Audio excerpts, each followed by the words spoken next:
If you have been feeling like you are on an emotional roller coaster when it comes to your business, then this video is for you. We are going to discuss how to identify your emotions so that you can exit stage left on this emotional roller coaster that you've been on and finally take back control. So if you've been finding my content helpful, I invite you to like, comment, subscribe, all the things to help get these videos out to more people who would benefit. And I also invite you to take my 2-minute Are You the Bottleneck quiz to find out who or what is slowing down your progress. So when I had my private practice, I seemed to be on either one extreme or the other when it came to my emotions. I was an emotional mess. One moment I could be on cloud nine, loving everything that's happening in my business and what I was doing. And all of a sudden, I could be over on the extreme opposite end where I'm in this bottomless pit of despair and everything was happening to me and all was horrible. So the key takeaway in this video is that to truly understand that emotions are energy. So energy cannot be destroyed, but it can be transmuted. So the pitfall that most of us make or we fall into is that we start to claim our emotions, which then subsequently means we identify with these emotions and we make it mean something about ourselves rather than the situation or the event that's unfolding in front of us. So I really want you to take a moment and ask yourself, what is an emotion that I feel daily when I am working in or on my business?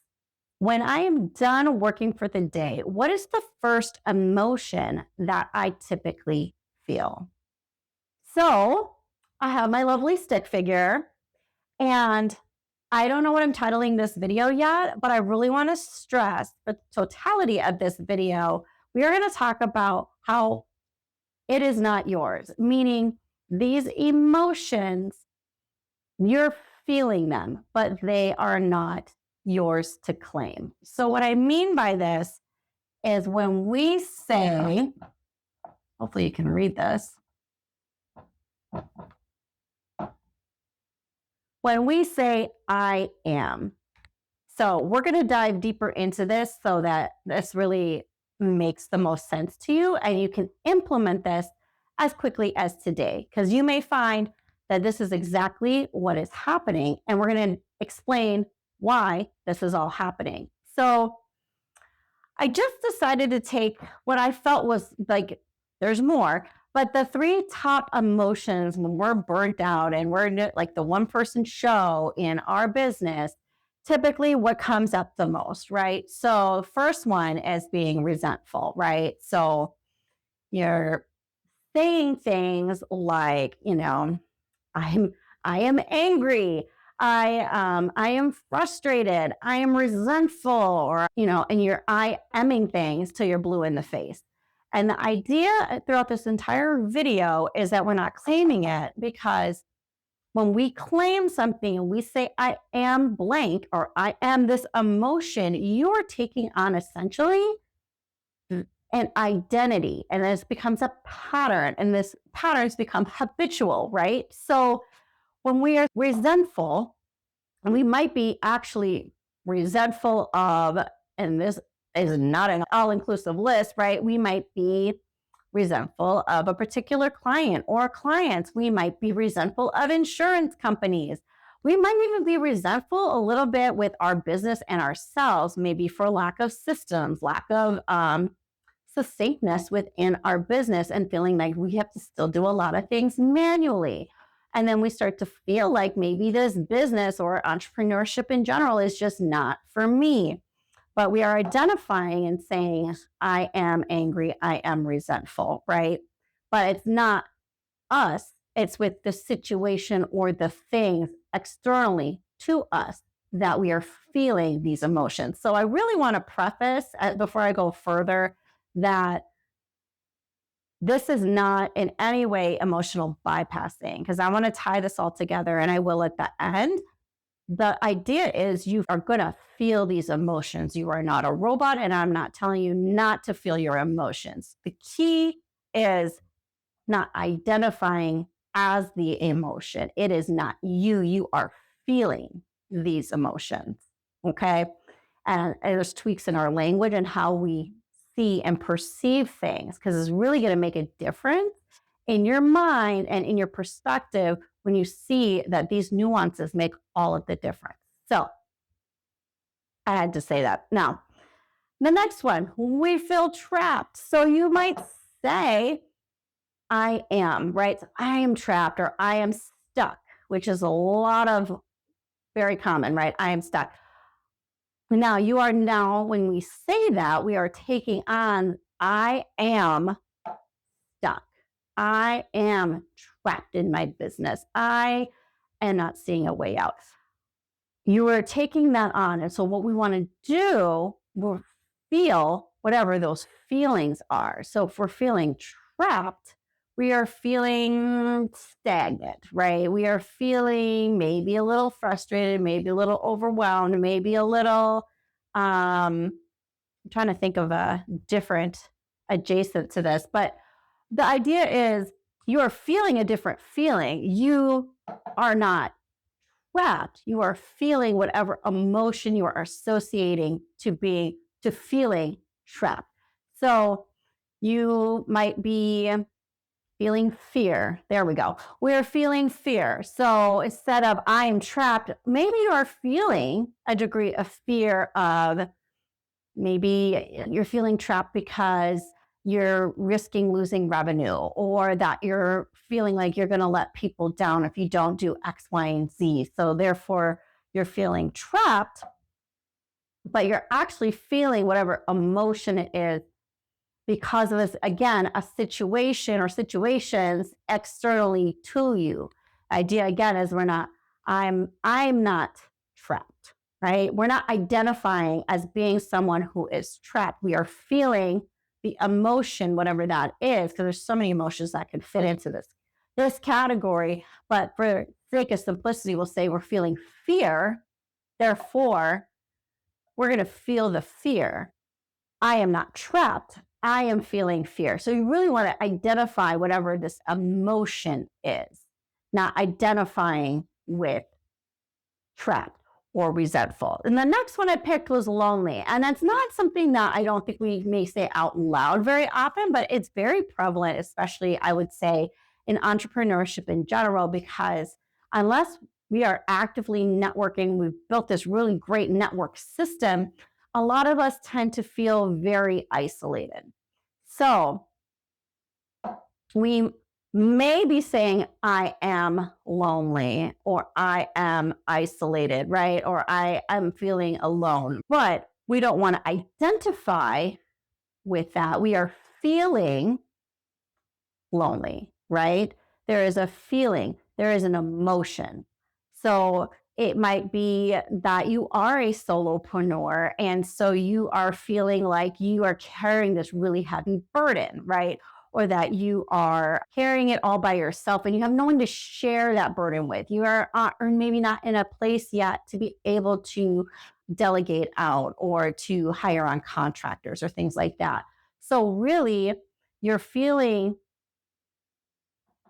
we can say lonely, or you're feeling very even depressed, right? But we're not going to say I am depressed, because then you're identifying with it. You are feeling an emotion. So I'm really hoping that this makes sense and is not confusing. But when I tie it all together, I'm hoping that that really puts a nice bow on it so you really can see what I'm talking about. So that leads into number 4, which is, let me get the right color here.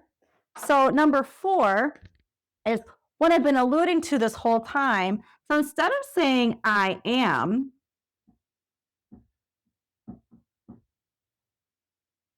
so when I say name it,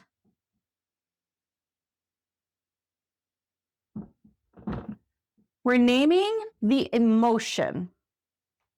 We are feeling an emotion. We are not the thing, right? And it's really important for us to really drive this home, because when we say anything like I am, these are incredibly powerful words to say. And anything that you say after I am is powerful.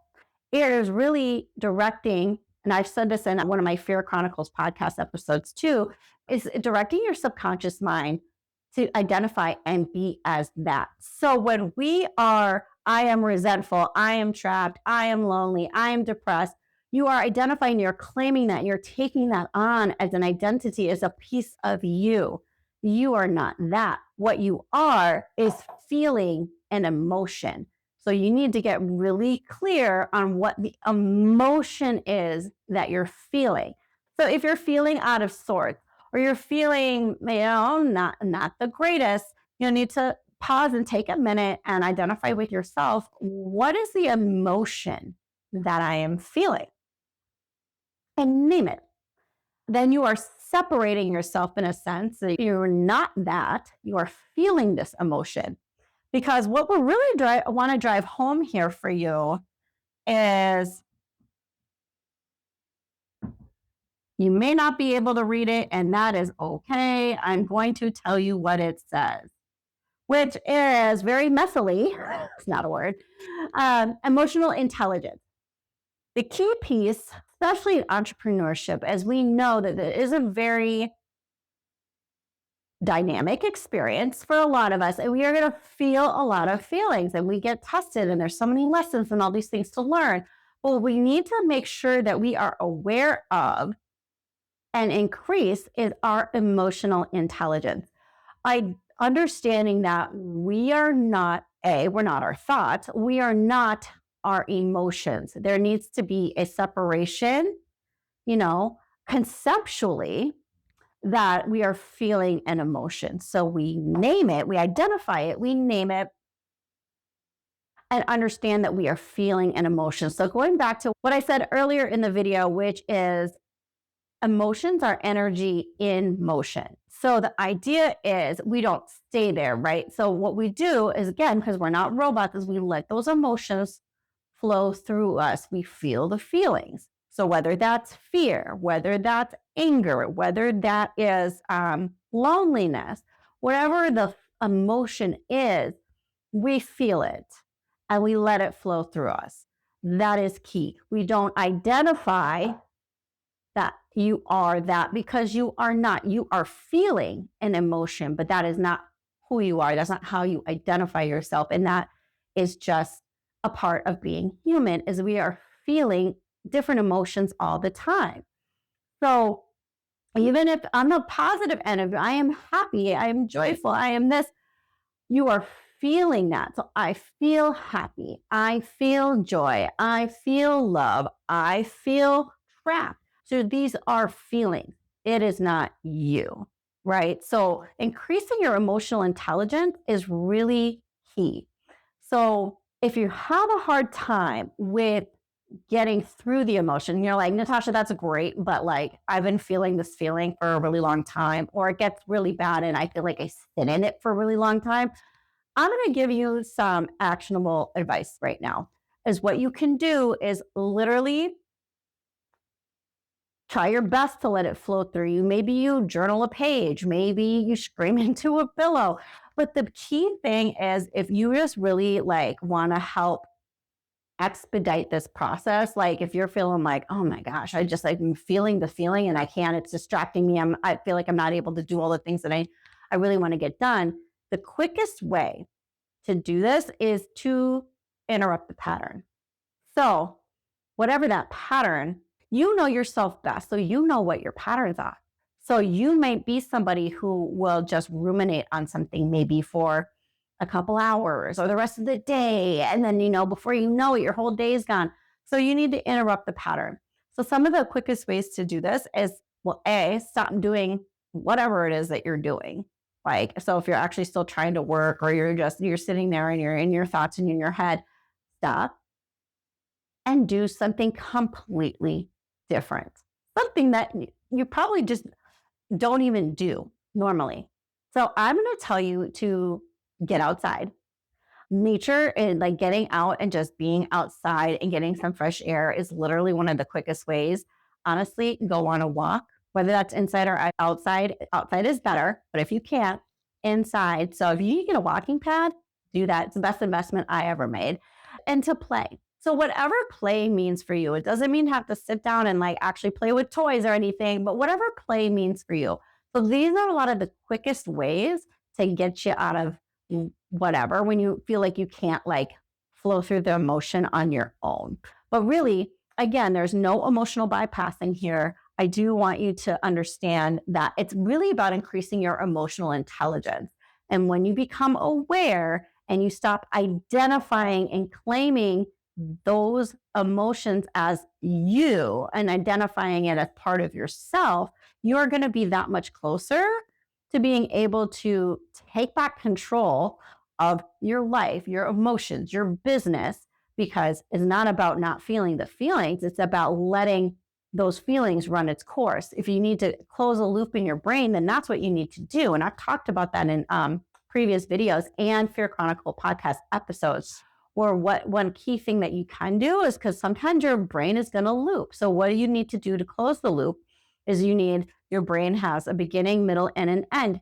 Give your brain an ending to whatever this thought loop is or whatever these emotions are that just like are looping around in your brain and having you feel these emotions. Then you've given it an ending and your brain will stop the loop like that. It works like magic. I am not even kidding you. I have done it many times and it's amazing on something that I might have played over and over in my brain or ruminated over. You give your brain an ending and then the pattern, the loop, the behavior, it's gone. So you really just need to interrupt the patterns. But you feel the feelings and let the feelings flow through you. And you don't identify as that feeling because you are not your feelings, just like you are not your thoughts. These are all things that flow through you because everything is energy. So I really hope that you found this helpful. Please subscribe, like, comment, all of the things to help get this information out to more people that this could benefit. I invite you again to check out my Fear Chronicles podcast, which is False Evidence Appearing Real. And I will see you in my next video.